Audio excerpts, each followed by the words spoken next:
Yeah, viewers all over the world. For some of you that are seeing me for the first time, Ogbuefi Ezeana ugochitubelu Oraifite. Ma we kpọọ m aka Jugo. Abụ m onye isi nchụaja na ugochitubelu na temple. Anyị na-agbafa gbaa family emedokwazi ọrụ mmụọ dị iche iche. Abụkwazi m onye isi nchụaja na ọdịnala Restoration Evangelical Mission, bụrụ onye mgbasa ozi ọdịnala Igbo. So you can call me a priest or an evangelist. I will answer. My mission is to help people live better life. N'ụbọchị taa n'oge awa nke eziokwu, isiokwu anyị ji bịa n'ụbọchị taa bụ importance of bride price in Igbo culture. Importance of bride price in Igbo culture.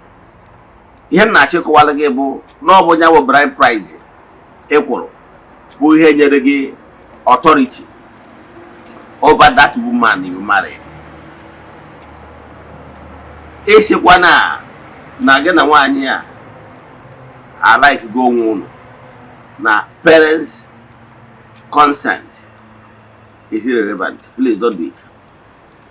It's true that no law, secular law, permit na two adults can actually go to court and get married. This court enough, yes, about court marriage.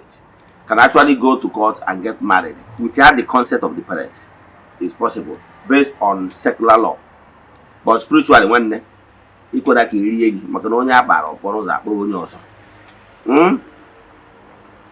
it's not because of a secular law permit rigi nagi no job again ya because of that one gabaniru erigo kwago onke onye na-efu nke gị nwa ma ihe kọtara ya. Ndị Igbo na-atụ ilu si na nwata kwuo okenye ebe ọ na-eje agwa ihe ọ yikwu na oruo ọkwa eziokwu. Now ọ bụrụ na n'ijebe wuruzie mkpi na-agbara ọra, that ihe ahụ ijelu na ben na court ga mee ọkwa ịma na ị nwere the blessing of your ancestors, ị nwere ọkụ the blessing of nna gị na nne gị. Ịmara na ndị Igbo na-atụ ilu si na onye maara nna ya maara ndị Igbo ọkwa eziokwu.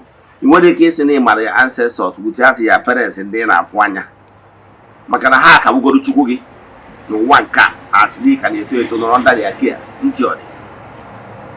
Now ihe na-achọ ịkọwara gị you need the consent of your parents, you need the blessing of the son, the land of your birth, you need the blessing of your ancestors maka na unu adịghị adabagara uko ọ mmadụ nwa ọgọdọ ewu na atọ nwere onye nyere that identity, that's one eme na-aza. Therefore a ga-agwarịrị ha onwere ka ị na-ekwu okwu ihe gbasara build another lineage from your own lineage without the consent of ya. Ikwena ka mmadụ ọbụla ghọrịa gị taa gee ntị mma akụwalụ gị the importance of ikwu ego ekwuru isi nwaanyị. Ọ bụrụ na ịghọta ihe uru ọ balụ na authority o nyere gị, ị nwere ike ime ya mistake. Ọ bụrụ na ị mebere ya, ị ga na-agba n'aka na-agba n'ụkwụ ihe na-efunarị gị ka ị ghara egbu mkpi na-agbara ọra. Ọ bụrụ na ịzụcha ụmụ emechazie ihe niile agharapụgo because na ndị nna nna gị ama akwụdoro gị. Before we dive into today's lecture, important announcement. Echefuna na anyị na month of August. Yes, anyị na ha achịkọta ya. Mbọsị ikpeazụ nke ọnwa anyị ga-eje na mmiri je chụọ aja kpee ilu ọma n'aha mmadụ niile ndị niile sonye na aja, the friends of the temple, children of the temple, members of the Restoration Evangelical Mission and consecrated group. Etu a ka anyị si eme ya ọnwa ọbụla. Yes, I bezi na temple chụọ aja to introduce some powers je n'ebe nchụ aja gbuo ebudu mee saraka. So here pay attention. Upon the tradition, he can make forward their 3 prayer requests. He made token donation to their account number. The chat is them that was up and what other details we need for you in order to book you. We have massive testimonies. We asked every Raja, they can go 3 years. So I want the tradition Raja, he gave me chat me on WhatsApp for their 3 prayer requests. Then make token donation to support the Aja. The chat is them on WhatsApp and what other details we need for you in order to book you. WhatsApp number is 0805-7837-672 or 0813-8243-871. Now let's proceed. Issue why the way that can see. Man, before I get you now another announcement. Echefuna, I want to child of the temple. Echefuna na annual festival na abia na September 16. Atunanya na onye ọbụla bụ child of the temple ya participate na ya baja. Aja nke this year be very unique because all special festival. Echefuna na aja na achọ for the children of the temple. Ndị na mmụọ na temple. Then na anyị na-ọkwazi oge Ogbuefi Ezeana ugochitubelu ji eri ji every year. Mana nke this year is very special because not that this year ka anyị ga-ele foundation of the place of worship of Chukwu oke pụrụ ime ihe niile. So a tụrụ anya na onye ọbụla bụ side of the temple ga-contribute towards that whatever they can. Yes. Now, o nwezi ajụjụ ị nwere ma ọ bụ n'ịbụ onye na-esonyere anyị ma ọ bụ na ị chọrọ iwe partake of that, chat me on WhatsApp 08057837672 or 08138243871. Now let's proceed. Nkụzi ama eto ogologo so gee ntị. Bride price ekwuru bụ ihe nyere right. Asịgoro onye na nne na nna m nwa ji aka ha kpọrọ ya kponye gị, I will advise you, ọ bụrụ na mbụ gị na ga-emerịrị ego akpọrọ ego isi nwaanyị, a na-akpọ ya ego akụ nwaanyị. Nke bụ eziokwu bụ na ọ bụrụ na asị ka eche ekube bride price, that is, ọ bụrụ na asị na ọka agbakọrọ ego one ụdatụ nwaanyị ị na-eduru wọtụ ịmakwụ ya adị agbakọ ya, mana ihe dị mkpa bụ na-akpọrọ ya afa, maka na adị ebu nwere atụrụ ọsọ ngọrọgọ bụrụ onye ịtọ. Ọ bụrụ na be anyị ego eji eme akụ nwaanyị dị very small. Yes, but as it now all depends from family to family, but I can tell you na onwere ego imechara n'isi nwaanyị ọsọ ya bụgoro na prọfesọ ma ọ bụ na ọ bụ nke nwa na ọ bụ dọkịta na ọ bụ nke nwa ọmakarị 50,000. However, imegoro that money, the family gụcha ego ekere ego tuwu na afa etuchuo na afa, the family nwere ike iwe chiri tọn digo mọrọ enwe ka ọsọ 1,000 ka a na-ewe. Yes, mgbe nke nwanne nwaanyị dị ihe nwepụ n'ime ya 1,000 ewekwe gaje chiwo na asụ na adịele nwaanyị ele ọ dị ka ege nga ya agbakọwa ego ugwu na ọgwụ na ego eji wee nye immunization ka ọ gịnị ka nwere nke ị na-akwụ. So ihe a na-eme ihe outdoors ka ọ bụrụ na-akpọrọ ududo afa n'ọnụ ya nchi ọ dị, mana data ego ahụ ewere very important. Aha akụ nwaanyị ahụ i mere n'isi ya nyere total authority over ha. Ada onye nwa bụ ka ndị ichie echefukwana na bifo iji ịlụ nwaanyị n'ihi agwa ndị ichie ebe nna gị na-ada ejekwa ije rute nwaanyị, mana ị nwere ike nwe okenye mmadụ mana nna gị ga-agụ ya gba ọfọ na ọ bụrụ na nna gị gara ọ gwara nna gị adọrọ were ọjị gwa ndị ichie n'ọkwa na nwaanyị ka ị na-eji n'oto onye dị eto ha ndị ichie ha sokwa gị. Elusi o nwere mmanya a na-atụ n'ala emesịa this process, don't jump it.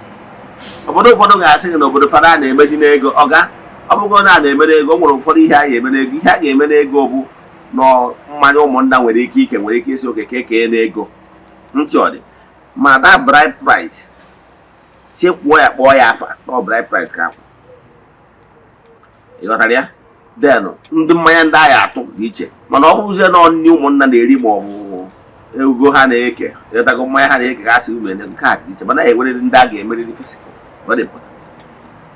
Ego ahụ akpọrọ afa na ego nwaanyị, nne na nna chọgoro idu nwa free, ha ya eweriri agbanyere akara ego ọ bụgoro 100 naira ma 200 naira. O nwere ebe njere witness 200 naira ka e were.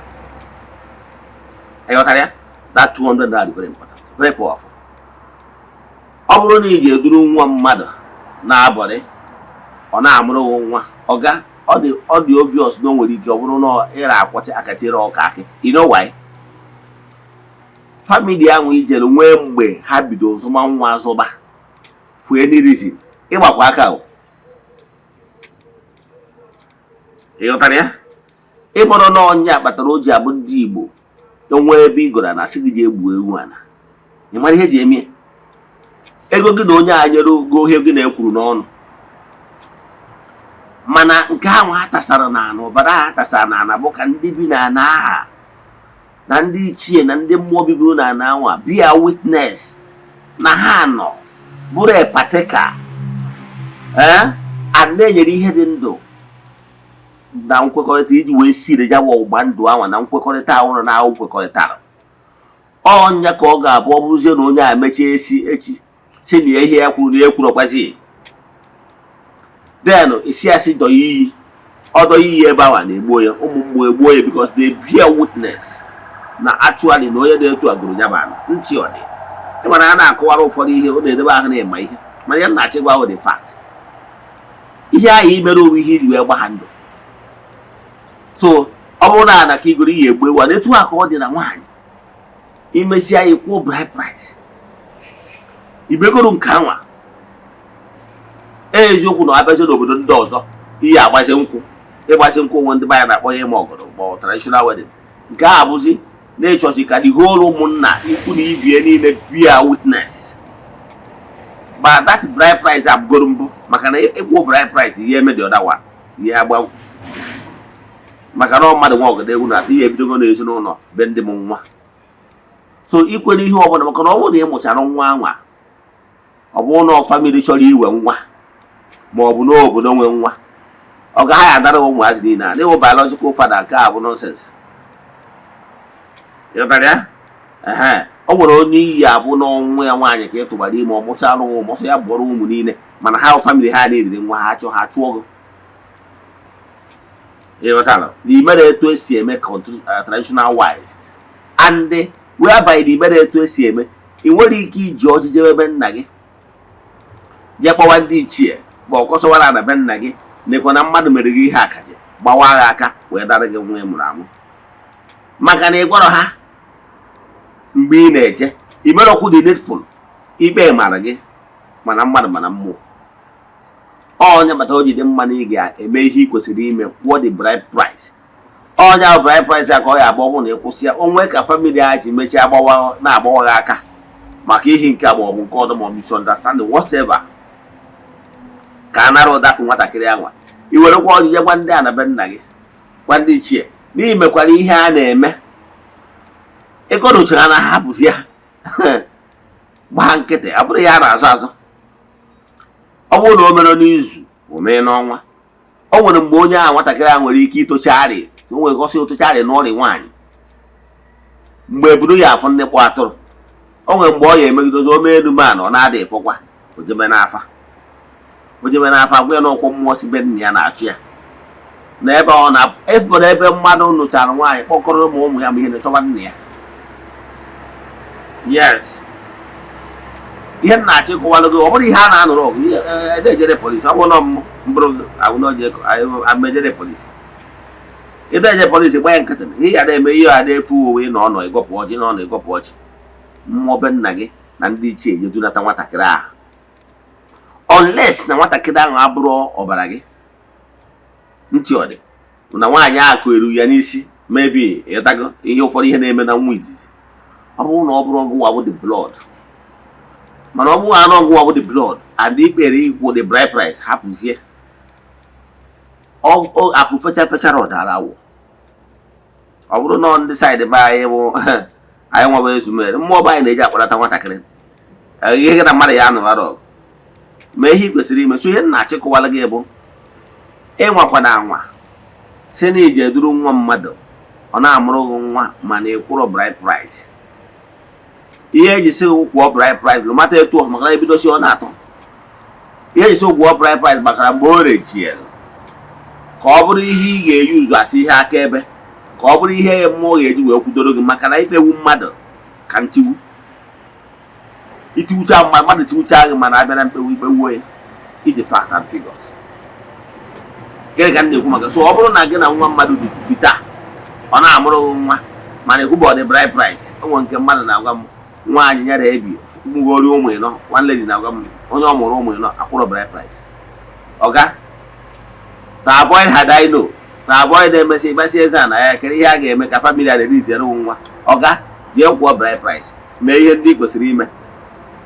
Ọ bụrụzie na ha emechala enwee problem ha chọzọwa nwa gị ha bụzie ga na-emecha na-eburu ya afọ ndị kwatụrụ ihe besara na be nna besara ndị iche na imekwara ihe a na-eme na nwa abụ nwa gị na na-agbaghị ọkụka ịghọtara ya maka ebu na afọ ndị kwatụrụ mana ya gbakwana nkịtị jụ na ime bride price ị na-ekwuzi na n'oge tụwara ime yes gị tụwara ime mana ọya na-eketa nwa ọ bụrụ na famili a jiri aka ha dachi ya izi rọk mana ọya na-eketa nwa na be anyị amụrụ maka be ụnụ ọ iketagoro nwa na be ụnụ ọ fara krismas ha chọkwa ha azọ dị yes maka na imere ihe kwesịrị ime mmụọ anyị agbalụghọ ha azọ dị enwere ihe ihe eme ịghọta ijegoro kọtụ elu ha gwa nwa anọ ha nwazụrụ gị nwa anọrụbe ha ntị ọya so ihe na-ekwu mee ihe kwesịrị ime asịsị tụpụrụ nkịta ọgbụ n'ilo ya kwụzi ọgụ maka ya ndị mmụọ mee ihe kwesịrị ime so ọ bụrụ na ị na-anụ olu under the influence of these boys ọ bụrụ na nwaanyị gị na ya bido mebere ego were ọsọ were ije jee mee ego n'isi ya maka echi ka nkwụsị ebe a nwa ajụjụ na nkụzi a ma ọ bụrụ ịchọ ka agbara gị family WhatsApp nọmba ihe nweta mbụ 0805 7837672 or 0813 8243 871 na ya na skrin gị ga-afịa ekpere ekwere m na Chineke ekwere m na ọ dị ihe siri ime ike nke Chineke na-apụghị izi m ụzọ m ga-esi lụwuo ya n'ihi na ọ mazuru ihe niile obi m siri ike na Chineke emeworo m ya ya gazie. May the blessing of Chukwu oke pụrụ ime ihe niile be with you all. May you be protected, may you be favored now and forevermore. Ya gazie. Ka emesịa n'udo dịrị unu.